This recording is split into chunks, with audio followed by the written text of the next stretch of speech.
부산의 한 가구 매장. 이거는 더 인출 가능하시고요. 올해 20살의 노한준 씨는 작년 10월 이곳에 입사했습니다. 해가지고 이 가격이 이 외 추가 비용 들지 않거든요. 이런 거는 10인용 밥솥 들어. 그는 작년 9월 보육원을 나와야 했습니다. 그날 이후 쉬지 않고 일했다는 완준 씨. 하지만 세상은 보육원 안에서 보던 것과 달랐습니다. 아르바이트 하면서 다툼이 생길 때는 뭐 고아 주제 막 이런 말도 막 서슴없이 하고요. 예, 그런 부분에서 좀 나 말고도 우리 동생들이 사회에 나왔을 때도 이런 편견이나 이런 걸 가질 텐데 사람들이 가질 텐데. 노한준 씨는 중학교 2학년 때 부모님의 이혼으로 보육원에 맡겨졌습니다. 보육원에 오던 첫날, 그는 따뜻한 물이 나오는 것만으로도 행복했다고 합니다. 그런데 어느새 19살, 아무것도 준비되지 않은 그에게 퇴소해야 할 날이 찾아왔습니다. 퇴소를 해서 집을 구해야 되는 집을 구하는 시기가 초복부터 말복까지 이렇게 겹쳐가지고 새벽에는 시장일 하고 12시에 맞춰가지고 12시부터 집 보러 다니고 7시에 자고 3시에 일어나고 이렇게 해서 전세 갚다 전세 대란이다 차라리 집 산다 이런 게 이게 바로 아동복지법상 퇴소해야 하는 연령 만 18세. 법으로 정해놓은 나이에 맞춰 홀로 서야 하는 아이들.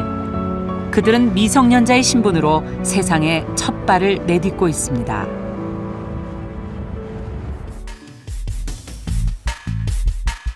보육원 퇴소와 함께 대학을 진학했다는 노한준 씨. 하지만 생활비에 대학 등록금까지 혼자의 힘으로 부담하기에는 버거웠다고 합니다. 결국 그는 휴학을 선택했습니다. 일은 고되지만 완준 씨는 지금 이 시간이 꿈을 위해 잠시 돌아가는 길이라고 믿고 있습니다. 컴플레인 전화를 받았는데 막 인신공격적인 뭐 말을 하시거나 뭐 욕을 하시거나 이럴 때 그럴 때가 좀 많이 그렇죠. 앞치마 입고 이러다 보니까 많이 좀 밑으로 보시는 경향이 있으신 것 같아요. 네. 수고하셨습니다. 수고하셨습니다. 어린 나이에 세상에 홀로 남겨진 것은 자신의 선택이 아니었습니다. 하지만 그는 자신의 곁에 아무도 없다는 것이 얼마나 고통스러운지, 사람들의 편견이 얼마나 무서운지 알게 됐다고 합니다. 고맙습니다. 애기 줘? 앉아?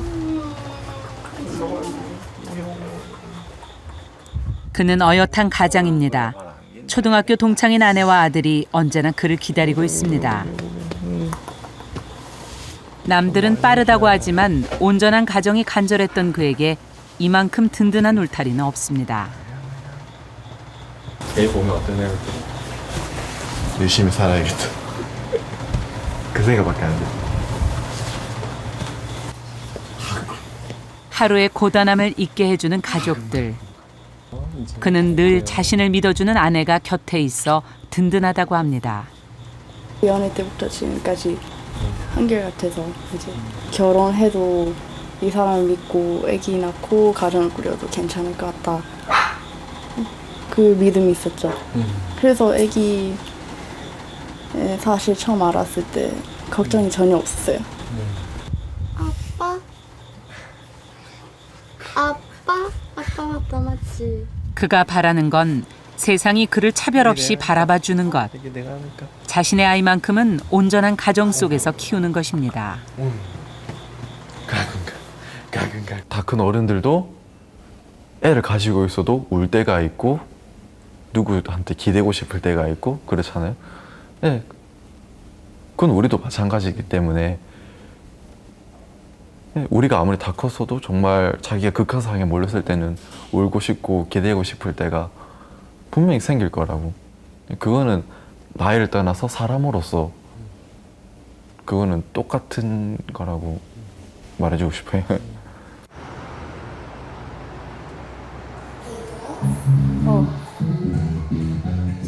올해 나이 24세 김아름 씨. 고개 돌려서 그녀는 청소년들에게 방송 댄스를 가르치고 있습니다. 어릴 적 보육원으로 봉사를 온 댄스 선생님의 추천으로 춤을 시작하게 됐다는 그녀. 돌아서 다시 앞에 취미로 시작한 춤은 그녀의 삶에 많은 변화를 가져왔다고 합니다. 앞에 보고 밑에 토끼. 그다음 나 여기서 이제 하고 딱 오케이 끝나지? 왜 이렇게 시크해? 너 선생님 좋아하잖아. 네. 그치? 춤 잘 추고 예뻐서 좋아요. 춤 잘 추고 예뻐요? 네. 그녀는 생후 8개월 때 영아원에 맡겨진 후 보육원에서 자랐습니다. 어릴 때부터 떠나본 적이 없는 보육원은 그녀에게 집이자 가족이었습니다. 댄스를 7살 때부터 이제 시작을 하면서 근데 재밌더라고요. 춤추는 동안에는 되게 재밌고 그냥 애들하고 같이 이렇게 공동체 생활하면서 이렇게 기쁘고 그냥 그 당시에 그 춤이 그냥 저한테는 되게 활력소였던 것 같아요. 그냥 다른 안 좋은 생각들을 그냥 잊게 해주고 그냥 그렇게 잘 버틸 수 있게 해주는. 태어난 고향도 부모님 얼굴도 모른 채 살아온 20여 년. 보육원을 떠나는 날 그녀는 또다시 혼자가 돼야 한다는 생각에 뜬 눈으로 밤을 지새웠다고 합니다. 20살 제가 막상 나가기 직전에 되게 불안한 거예요. 이제 사회 나가면 어차피 사회 나가면 혼자고 그래서 어떻게 살아나갈까 그렇게 고민을 했는데 그래서 사실 제 부모님을 찾았어요. 뭐 낳아주신 부모님, 뭐 키워주신 부모님 뭐 이렇게 그 정이 다르다고 저하고는 좀 그런 정이 없잖아요. 왜냐면 어렸을 때 헤어지고 이제 다 커서 만난 거니까 저희가 다시 연락을 안 하게 됐어요. 다시 연락을 안 하게 됐어요. 그래서 그때 이제 주위 애들이나 다 하는 말이 너 2번 버려진 거 아니냐 그렇게 얘기를 하더라고요. 그래가지고 그냥 어쨌든 뭐 웃으면서 됐어 뭐 그렇게 사정이 있으니까 또 안 맞으면 어쩔 수 없이 뭐 인연이 억지로 잡아놓는다고 해도 안 맞으니까. 부모님과 2번의 이별. 그녀가 깨달은 건 더 당당해져야 한다는 것, 스스로 설 수 있어야 한다는 것이었습니다. 그 후 그녀는 경찰이 되기로 결심했습니다. 그리고 꿈을 향해 달려가고 있습니다. 남들처럼 여유 있게 뭐 부모님 돈 받으면서 공부할 수 있는 상황이 아니라 타이트하게 해서 빨리빨리 해서 끝내는 식으로 2, 3년 뭐 지지 끌 수도 없는 거고 해서 생각한 게 이제 경찰이었거든요. 그것도 뭐 국가에 대한 봉사를 해서 봉사라는 자체가 저한테 되게 의미 있는 일이고 봉사를 받아왔기 때문에 또 해주고 싶었고 봉사를 그래서 그 경찰이 그냥 제 눈에 들어왔어요. 어릴 때부터 그녀는 함께 사는 보육원 동생들이 잘 따르는 리더십 있는 아이였습니다. 보육원에서 함께 자라 지금까지 룸메이트로 생활하고 있는 미나 씨도 그녀를 의지하는 동생입니다. 아닌가? 언니가 잔소리하는 내용 되게 많아요. 근데 그게 되게 저가 좀 많이 도움이 됐어요. 인생 살면서 저한테 꼭 꼭 필요한 것만 딱 골라서 얘기해주는 스타일인데 제가 만약에 안 했으면 좀 후회했을 것 같아요, 나중에.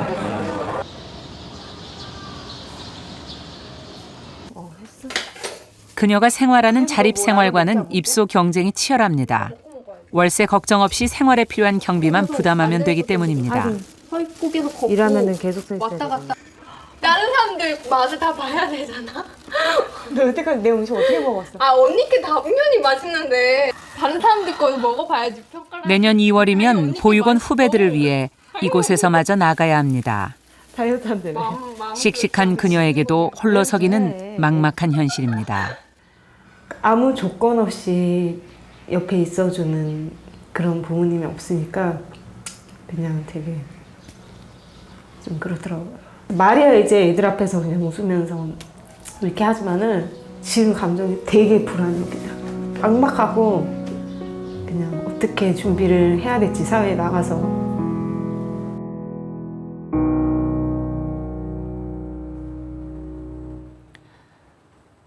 우리가 만난 노한준 씨는 보육원에서 퇴소한 후 대학에 진학했습니다.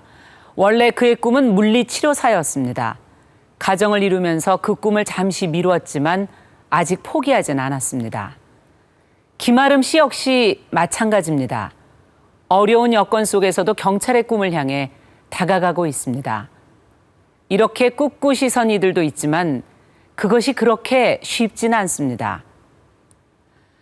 복지시설에서 보호를 받으며 생활을 하다가 퇴소한 이들은 한 해에 2,100여 명. 만 18세가 되었다는 이유로 그들은 전혀 경험해보지 않은 세상으로 나가 홀로서기를 해야 합니다. 자립정착금과 주거지원 등 일부 정책이 있긴 하지만 살 집을 구하고 생활비를 충당하기에는 여전히 부족한 게 현실입니다. 19. 아직은 어린 나이. 세상으로 나온 이들을 만나봤습니다.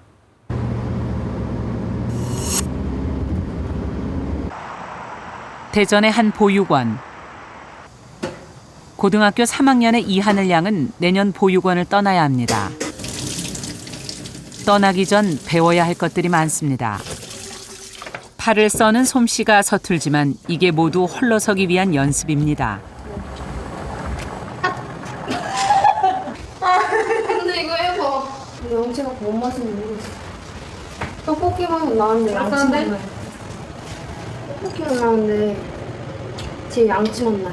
시큼한도 내가 이기지. 지난 2011년부터 대부분의 아동복지시설은 자립교육을 실시하고 있습니다. 퇴소를 앞둔 아이들은 요리하는 것부터 은행에 가서 공과금을 내고 가계부를 쓰는 일까지 혼자 살 때 필요한 것들을 배우게 됩니다.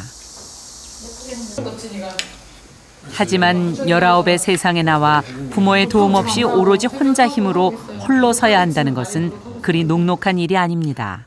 그렇잖아. 우리 뭐 회사 기숙사든 뭐 레이치를 하든 뭐. 여기선 애들이 많았잖아요. 근데 나가면 저 아예 이렇게 혼자인 거고, 그럼 되게 막 외롭고, 나가면 저 수술해야 되니까 되게 답답하고 그럴 것 같아요. 님들하고 연락은 되는 거예요? 연락이요? 그 큰아빠들이랑 이렇게 연락되는데 아빠랑은 연락이 안 돼요. 좀 어렸을 때라서 이렇게 자세한 건 잘 모르요. 하늘 양의 꿈은 배우입니다. 하지만 퇴소 후 생계를 책임져야 하는 그녀는 상업고등학교에 진학해 회계를 공부하고 있습니다. 한글, 엑셀, 파워포인트 A고요. 취업 먼저 해서 돈을 번 다음에 더 잘 제가 직접 하고 싶은 걸 배우려고 학원 다니면서 하려고. 보육원에서 받는 자립교육은 2박 3일 동안 이루어집니다. 하지만 교육을 받을 수 있는 기회는 적습니다. 처음 하는 시장 보기가 낯설지만 여러 번 시행착오를 겪으며 배울 수도 없습니다. 하늘 양은 요즘 고민이 많습니다. 자립을 위한 준비를 할수록 막막한 현실을 실감하기 때문입니다. 몇 인분이야? 그럼 너무 많지 않니?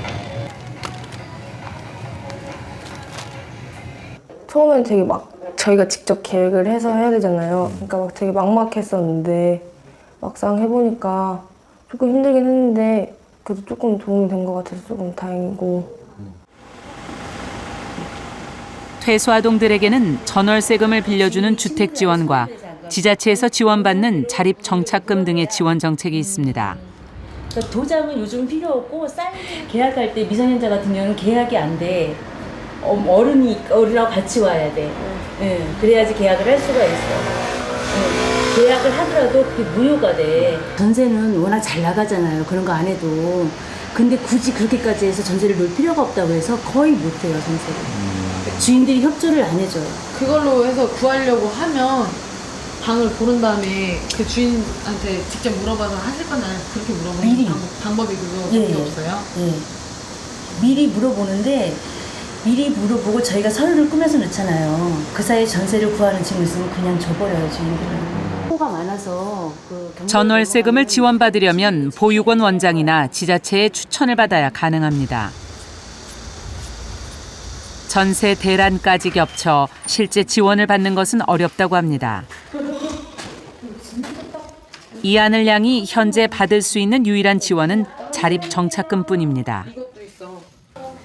하지만 그녀가 받는 정착금 300만 원으로는 작은 원룸의 보증금도 안 됩니다.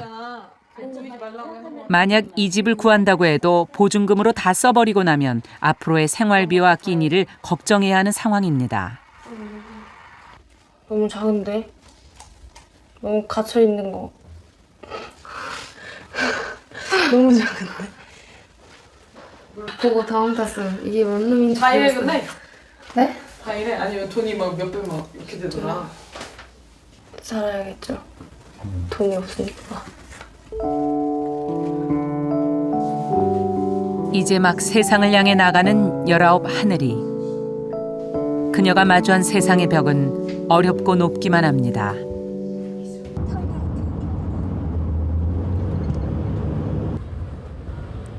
남쪽 끝 삼천포 바닷가 마을.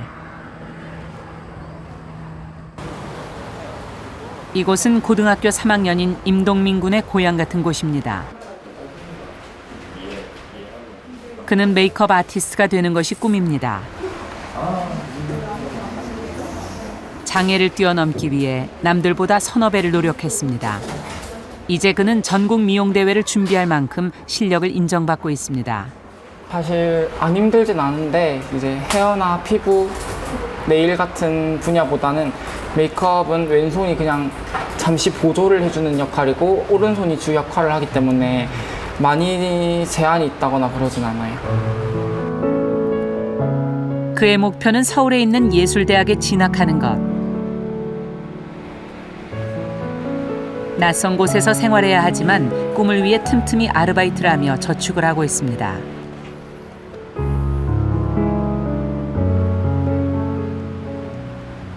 원래 학원비가 30만 원 정도 되는데 이제 거기서 10만 원 정도는 제가 아르바이트를 해서라도 벌 수 있는 돈이니까 10만 원만 받으시고 재료도 100 얼마가 넘는데 그것도 다 무료로 완전 무료로 해서 해주셨거든요. 그는 4살 때부터 위탁 가정에서 자랐습니다. 다녀왔습니다. 위탁모와 동민구는 혈연 관계가 아니지만 16년을 할머니와 손자처럼 서로 기대며 살았습니다.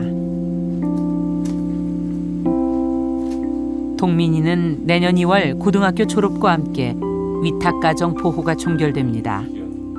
할머니는 이제 홀로 서야 할 동민이가 늘 걱정입니다. 뭐 착하고 성실하고 뭐 남을 위해서 뭐 봉사도 할 줄 아는 이런 사람 됐으면 좋지. 요즘 둘은 만나면 집 이야기입니다. 전세는 전세 받고 또 월세 주라고 내 많거든. 월세가 끝나단 말이야. 월세가 그러니까 최대 12만 원까지래요.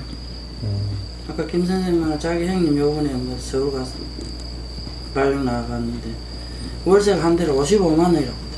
주거 혜택이 있다고는 하는데 그것도 아직 한 번도 신청해 본 적도 없고 절차가 어떻게 되는지도 정확하게 모르니까 있다고 해서 좀 안심은 되는데 정확하게 제가 해본 게 아니니까 만약에 그걸 놓쳐버리게 되면 또 집 문제도 생길 거고.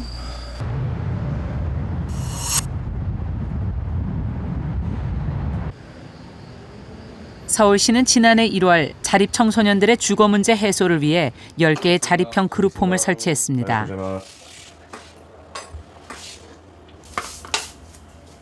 서울의 한 보육원에서 함께 자란 세 친구는 1년 전 이곳에서 다시 만났습니다.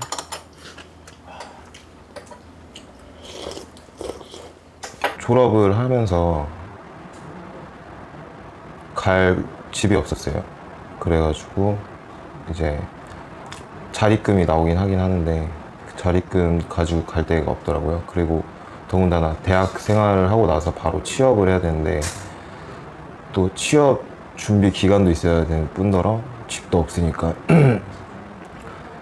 이런 그룹홈에 오게 됐습니다. 옷과 신발에 관심이 많던 이들은 이곳에 함께 살면서 창업을 시작했습니다. 뒤에 저 등판이 있으면 좋은 게 옷이 좀 안정감은 있어. 그러면 포켓 자체가 우선 캥거루 포켓이 제일 포인트인 거고 아직은 놔뒀어요. 디자인에서부터 판매까지 서로를 의지하며 새 출발선에 함께 섰습니다. 어렸을 때부터 그림 그런 거 되게 좋아해서 그리고 싶었는데 같이 형들하고 브랜드 하기로 해서 그 이후에 원래 제가 그림 계속 그리면서 하려고 했었는데 형 중에 한 명이 그 공장 그 봉지 공장을 들어가더라고요. 그래서 아 나도 한번 해봐야겠다 해서 하지만 올해 12월에는 그룹홈을 떠나야 합니다. 머물 수 있는 기한이 2년뿐이기 때문입니다. 자립의 기반은 일자리. 하지만 취업을 할 수 있는 도시는 거주비를 감당하기 힘듭니다. 여러 곳을 둘러보다 마지막으로 찾은 곳은 작은 옥탑방. 브랜드를 창업하며 그룹홈에 가득 쌓아둔 원단과 가죽들을 가져올 일이 벌써부터 걱정입니다.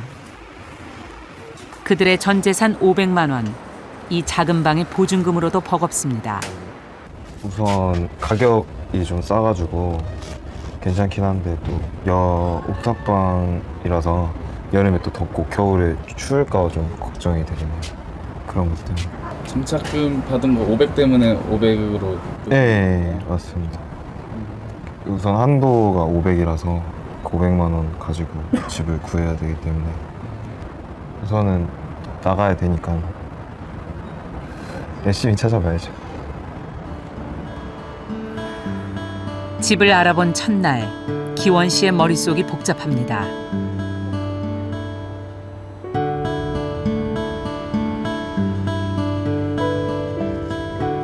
그들의 홀로 서기는 이제부터 시작입니다.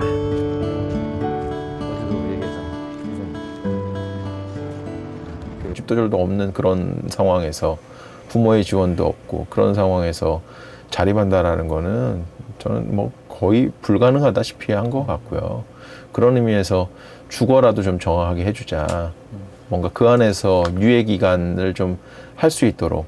그러니까 그 주거만 되면 그 자립정착금도 생활비로 좀 쓸 수 있고 그 생활비 하에서 뭔가 자기가 이런저런 그 준비를 해볼 수 있는 그런 두 번째 기회가 주어질 수 있는데 그런 거 없이 그냥 사회로 그냥 내팽개쳐지기 때문에 이 아이들이 이제 건강하게 살기가 좀 어렵지 않냐 이런 생각이 들어요. 부모에게 기대 사는 어른을 뜻하는 캥거루족. 20대는 물론 30, 40대 캥거루족도 50만 명에 달할 정도로 현재 우리나라에서 자립은 쉽지 않은 일입니다. 이런 현실 속에서 19살의 자립, 말 그대로 홀로 서야 한다는 건 과연 어떨까요? 온전한 가정에서 자란 이들과 사회 진출의 출발선이 엄연히 다릅니다. 그 큰 간극을 줄이기 위한 사회적 안전망이 필요하지만 우리 사회의 관심은 여전히 부족한 상황입니다. 2012년 보건복지부 실태조사에 따르면 시설을 퇴소한 청소년 중 30.6%가 5년 내에 기초생활 수급을 받았고 또 노숙을 한 경험이 있다고 답한 이가 19%에 이릅니다. 이처럼 현실은 혹독하지만 준비가 덜 됐다고 기다려주거나 시행착오였다고 다시 기회를 주는 일은 찾기 어렵습니다.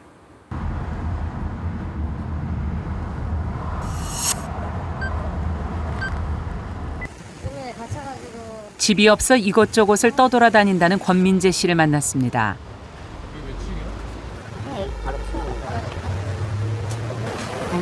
저번에 신분증 맡겨놓고 갔었거든요. 그것 때문에 왔는데. 이송하시는 거예요? 네, 그것 때문에. 17,800원이거든요.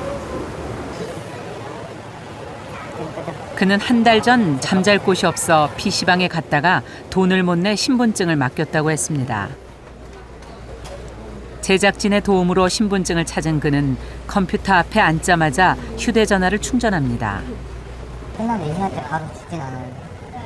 일부러 할인 이벤트를 하는 PC방을 찾아다닌다는 민재 씨. 일자리를 찾으려면 컴퓨터가 필요하기 때문입니다. 8살 때 그는 부모님의 이혼을 경험했습니다. 그 후 쉼터와 보육원을 전전했다고 합니다. 노숙한다기보다는 이제 돈도 없는데 그냥 PC방에 가가지고 그냥 있는 거죠.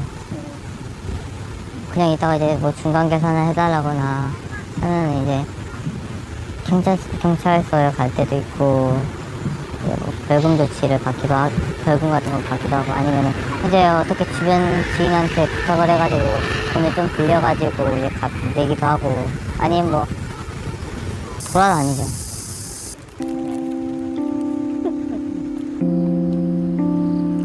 이틀 동안 아무것도 먹지 못했다는 민재 씨. 제작진이 사준 햄버거를 급히 먹습니다. 그는 19살에 보육원을 나온 뒤 군 생활까지 마쳤지만 상황은 나아지지 않았습니다.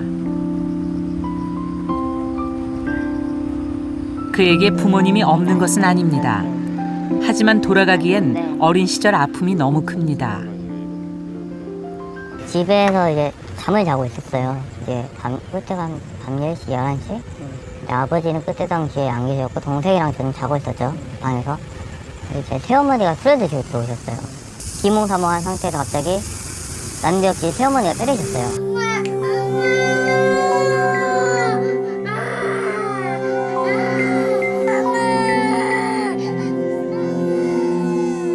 그때 당시에 동생은 옆에서 울고만 있었고 저는 이제 그걸 막느라고 급급했죠. 대립선수를 때리니까. 때리다가 머리도 터지고 이제 여기 뭐 새끼손가락 여기 꼬맨 적도 있는데 가운데서 여기도 반이 찢어진 상태였고 몸과 마음에 난 상처.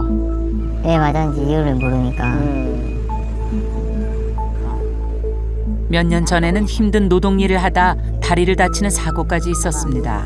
군대에서 분장을 하다가 이제 또 다친 거예요. 후유증으로 무리를 하면 몸이 아파 고된 일을 할 수도 없는 처지입니다. 상황이 오기 전에 자리를 정말 이렇게 할 바에는 그냥 정말 빨리 그냥 죽어버렸으면 좋겠다 그런 생각도 많이 해요. 그 좌절감이 그냥 계속 하는 거예요.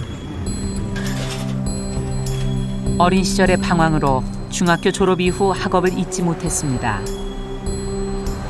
제대로 된 일자리를 찾고 싶지만 그를 원하는 곳이 있을지 막막하기만 합니다.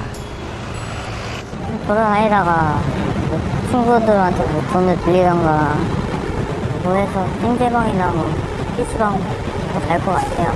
그냥 계속 이대로 좌절하고 있으면은 뭐 다른 친구들처럼 이제 뭐 범죄를 또 할 수도 있고 그런 거니까 최대한 그런 쪽은 안 가려고 하고 있는 거니까 그때로 가면 다시 원상으로 돌아오지 못하는 거잖아요. 근데 지금은 상박이 좋아지면은 다시 돌아올 수 있는 거니까 잘 될 거라고 믿고 이렇게 있는 거죠. 언젠간 풀리겠죠.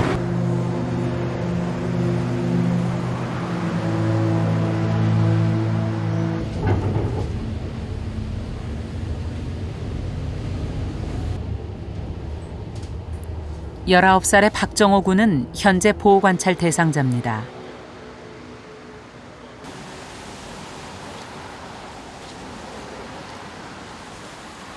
나는 형분이 차라에서 탔는데 그거 타고 3일 동안 돌아다녔는데 그게 도난 차량이라 가지고 공범 처리됐죠. 매일은 차 안에서 자고요. 또 마지막에는 제가 찜질방비를 해줘서요. 그때 그냥 그 형도 잘 나왔어요.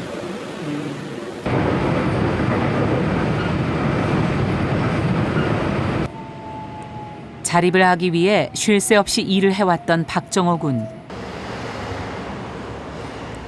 하지만 알고 지내던 형의 유혹으로 모아둔 돈을 모두 날리고 보호 관찰도 받게 됐습니다. 너는 아닌 것 같다. 여보세요? 잠시 실수를 했지만 다시 시작하기 위해 쉼터를 찾았습니다.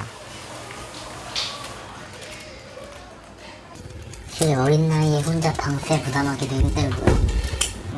지금은 제가 방 빼고 여기 입수한 게 일단 밀린 거부터 다 돈 처리하려고 방세 내기 아까워서 드는 거예요.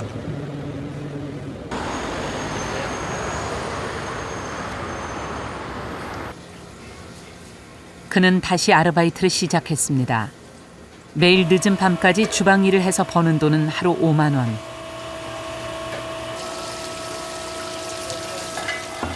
이곳에서 그는 그 누구보다 부지런히 움직입니다. 이렇게 일을 하다 보면 과거에 안 좋았던 일들은 모두 지워지는 것 같습니다. 밥 먹어. 처음에는 이제 걱정이 됐다가요. 나중에야 이제 뭐 같이 해보니까 애가 성격도 좋고 활발하고 열심히 노력하는 모습을 보여갖고 지금까지 계속 같이 일하고 있는 것 같다. 이제 겨우 19살. 세상을 알기엔 아직 어린 나이. 그에게 19 인생은 숨가쁘게 달려온 질주였다고 합니다. 최근에는 주방 일을 하면서 요리사가 된 자신의 모습을 상상해보기 시작했답니다. 우리 사회는 이런 청소년들의 자립에 대한 관심이 부족한 현실입니다. 지난 2012년 보건복지부가 실시한 실태조사에서도 연락처가 파악된 일부 퇴소 아동에 대해서만 조사가 이루어졌습니다. 연락이 끊긴 아이들에 대한 대책은 없는 상황입니다.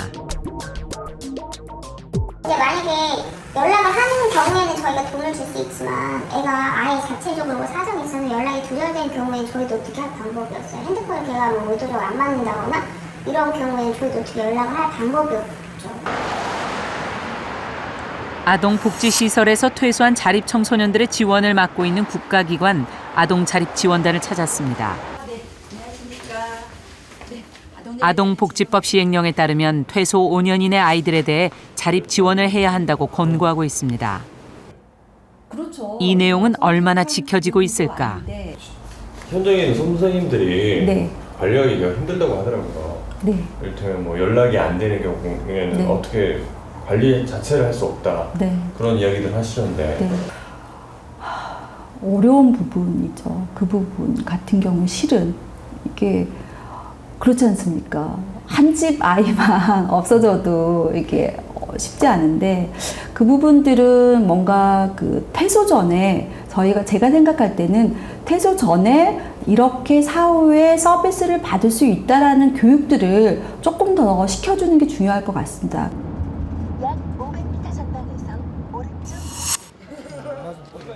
매주 주말 열리는 조기 축구회. 이들은 한 보육원에서 함께 자란 형제 같은 친구들입니다. 내년 6월? 네. 그럼 한 번 더 할 수 있나 없나? 모르겠네요. 한 번 더 할 수 있다고 얘기해요. 두 번 했냐 지금? 2번 했죠. 보육원에서 자립을 전담하고 있는 이용호 선생님. 퇴소 후 연락이 끊기는 아이들이 안타까웠던 그는 축구 단합대회를 열어 아이들의 안부를 묻습니다. 같이 뭐 힘든 거 동생이 힘든 거 형한테 물어보고 형이 조언도 해주고 형 힘든 거 있으면 또 동생이 또 말할 수도 있고 그런 게 서로 그런 게 좀 잘 돼요. 그래서 서로 힘들면 서로 얘기해서 같이 뭐 만들어 나가고 이런 거. 그저 안부를 물어볼 수 있고 들을 수 있다는 것. 보통 가정에서 자란 친구들에게는 평범한 것들이 이들에게는 큰 힘이 됩니다. 매주 열리는 축구회는 그들에게 돌아올 집 같은 존재입니다. 일반 가정집에서 자란 아이도 사실 뭐 20살 저도 그런 또래 아이들 있는데 얘네는 지금 못 살아가잖아요. 걔는. 근데 얘네는 얼마나 힘들겠어요. 그러니까 그 뭐 약간의 개인 차이는 있지만은 그래도 한 4, 5년 동안 뒤에서 누군가가 지지해주고 지켜봐주고 이다는 것만으로도 얘네들 힘이 되거든요. 이 아이들은 도움을 요청하는 방법도 모르고 또 옆에 봐도 사람이 없어요. 도움을 요청할 사람이 없으니까 그냥 자포자기하고 주저앉고 걔가 오르는 과정까지만 옆에서 좀 누가 이렇게 도와주면은 다 오를 수 있거든요. 지난 2005년 보건복지부는 노인, 장애인, 아동복지 사업 등을 지자체 사업으로 이양했습니다. 지자체에 따라 지원금 차이가 나면서 형평성 문제가 불거졌고 정부는 그 사업들을 다시 중앙정부 사업으로 되돌렸습니다. 그런데 그 과정에서 제외된 것, 바로 아동복지 사업뿐입니다. 때문에 지역에 따라 아이들의 복지 혜택이 차이나고 있다는 지적이 있습니다. 과연 지자체 간의 형평성 문제만 있는 것일까요? 전국 지역아동센터 협의회 자료에 따르면 지난해 우리나라 중앙정부의 아동복지 예산은 전체 예산의 0.08%, OECD 국가 중에서 32위, 끝에서 세 번째입니다. 실제로 아동 1인당 복지비는 약 2만 원 정도. 이것은 노인과 영유아의 40분의 1 수준도 안 되는 금액입니다. 19 어린 나이에 홀로 서기를 하고 있는 이들. 힘든 일들을 견디며 살아온 이들에겐 앞으로의 어려움을 이겨낼 의지도 또 당당하게 살고 싶은 꿈도 있습니다.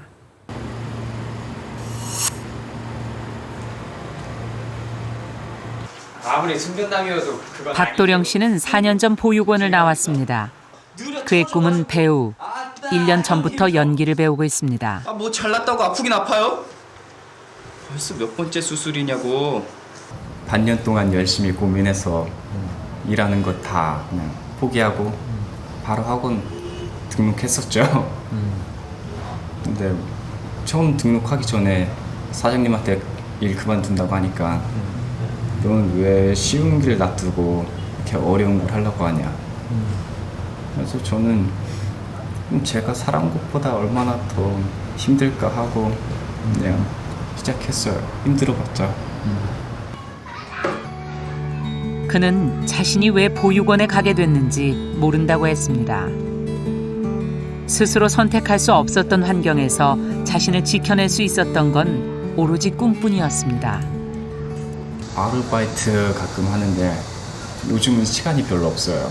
할 게 너무 많아서 그저께 수요일에 시간 조금 비어서 택배에 갔는데 죽을 뻔했어요. 11시간 동안 서 있어가지고 9시에 밥 먹고 계속 일해가지고 3시부터 너무 졸리더라고요. 몇 시부터 몇 시까지 한 거예요? 9시부터 6시, 7시까지. 요즘에는 학원 연습실에서 숙식을 해결하는 날도 많아졌습니다.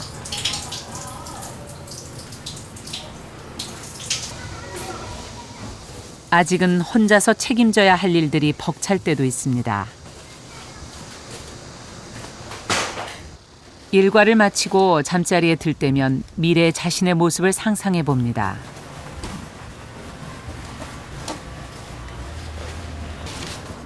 비록 마룻바닥이지만 이곳에서 꿈을 꿀 수 있다는 것만으로도 견딜 수 있다는 도령. 만약 돈이 모아지면 집을 구하고 아니면 원장님한테 좀 말해서 학원에서 좀 지내야죠.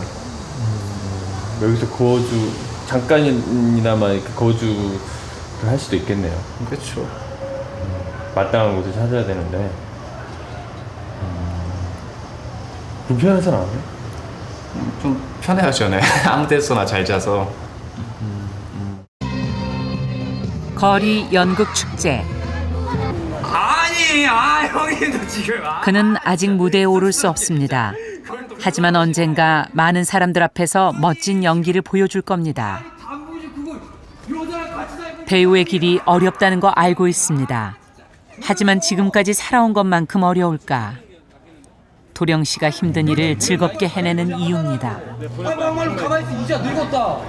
본인이 일단 너무너무 좋아하고 굉장히 즐겨요. 저희 뭐 새벽 7시 콜도 많고 밤 11시, 12시 콜도 많거든요. 아무 때나 그냥 시간 나면은 배우들 모여서만 하는데 항상 제일 일찍 와서 열심히 하고 어느새 보면 막 청소 다 되어 있고 진짜 성실해요. 지금 하고 있는 것처럼 배우 다른 건 다 필요 없는 것 같아요. 그냥 배우. 어떤 배우? 모든 사람들이 저를 봤을 때 아, 저 사람 진짜 잘한다. 그런 배우가 되고 싶어요. 배우가 되고 싶다는 꿈, 평범한 가정을 이루고 싶다는 소망. 하지만 19살의 어깨를 짓누르는 건 생계의 고통입니다.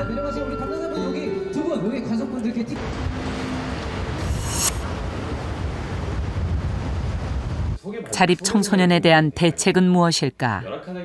보호가 필요한 아이들한테 가장 중요한 것은 스스로 자립을 해서 내 스스로 이제 일상생활을 꾸려갈 수 있게끔 하는 게 가장 중요한데, 이제 지자체장의 마인드에 따라서 지자체장이 어떤 생각을 가지고 어떤 철학을 가지고 아이들한테 지원하느냐에 따라서 이제 지원액이 달라지다 보니까 자립정착금은 퇴소하는 모든 아동이 보장받는 유일한 지원입니다. 하지만 지자체 예산에 따라 그 금액이 천차만별입니다. 전라도 지방은 자립 전담기관도 없습니다. 예산과 인력 또한 턱없이 부족합니다. 이 아이들은 가족이라는 안전망이 없는데 그러면 국가에서 뭔가 안전망의 역할을 해줘야 되는데 그렇게 못 해주기 때문에 지금 문제가 된다는 거죠. 그러면 18세까지 잘 길러놓고 국가에 대해서 뭔가 원망과 그런 것만 남도록 어떻게 방치하느냐. 이 문제에 대해 아동복지 정책을 맡고 있는 보건복지부는 어떤 입장일까? 관계자는 자립정착금에 대해 권고사항일 뿐 지자체 역량에 맡긴다고 말합니다. 저희가 어느 정도로 이렇게 행정사항으로 300만 원 이상 대부분 이렇게 말을 하고 있지만 지자체 예산별로 다를 수가 있었어요. 저희가 예산을 주는 게 아니고 지방에서 지방 재정에서 나가는 거라서요. 이렇게 하도록 지급하도록 이렇게 권고는 하고 있지만 그래도 확실히 이렇게 이루어진다고. 지난 2008년 국회에서는 자립준비 기간을 연장하는 법안이 제출되기도 했습니다. 하지만 이 법안은 기간이 만료되어 결국 폐기됐습니다. 친구들의 자녀들이 가령 미래에 다시 또 시설로 가게 된다든지 이렇게 되는 거는 이제 어떻게 생각하면 세대 간의 이 빈곤의 악순환이 진행이 되는 것인데 이제 그런 의미에서 생각하면 그 사회의 미래에 부담해야 될 총 비용을 줄인다는 의미에서도 이 친구들에 대해서는 미리 적극적으로 투자하는 개념에 그래서 그런 악순환의 고리를 끊어주는 이런 사회적 대책이 사회 총 비용적인 측면에서 상당히 중요하다고 생각합니다.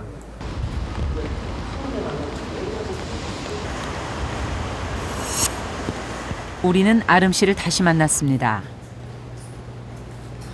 그녀에게 작은 변화가 생겼습니다. 경찰 시험을 위한 운전면허 자격증에 도전하기로 한 아름 씨. 아름 씨 지금 기분 어떤가요? 너무 떨려요. 너무 떨려요. 잘했을 것 같아요? 아니요. 부모의 손길에서 버려졌을 때도 부모를 원망하지 않았다는 아름 씨.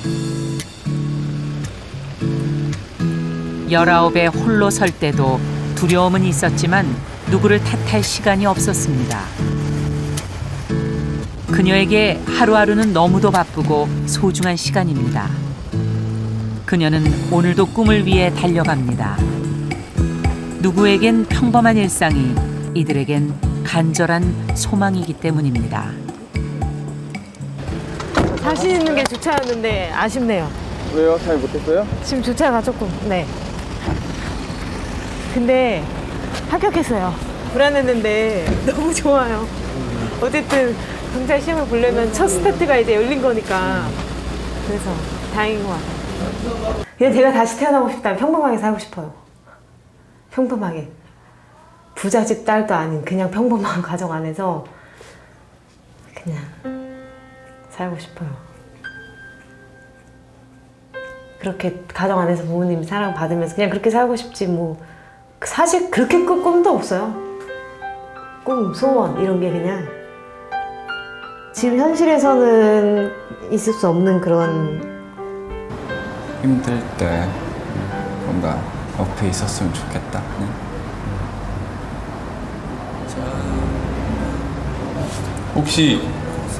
혹시라도 엄마가 듣는다고 생각하고 이야기를 한다면 무슨 말을 하고 싶어요?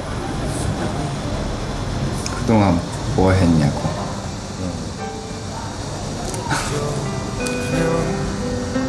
험한 길에 지칠지 몰라 걸어도 갈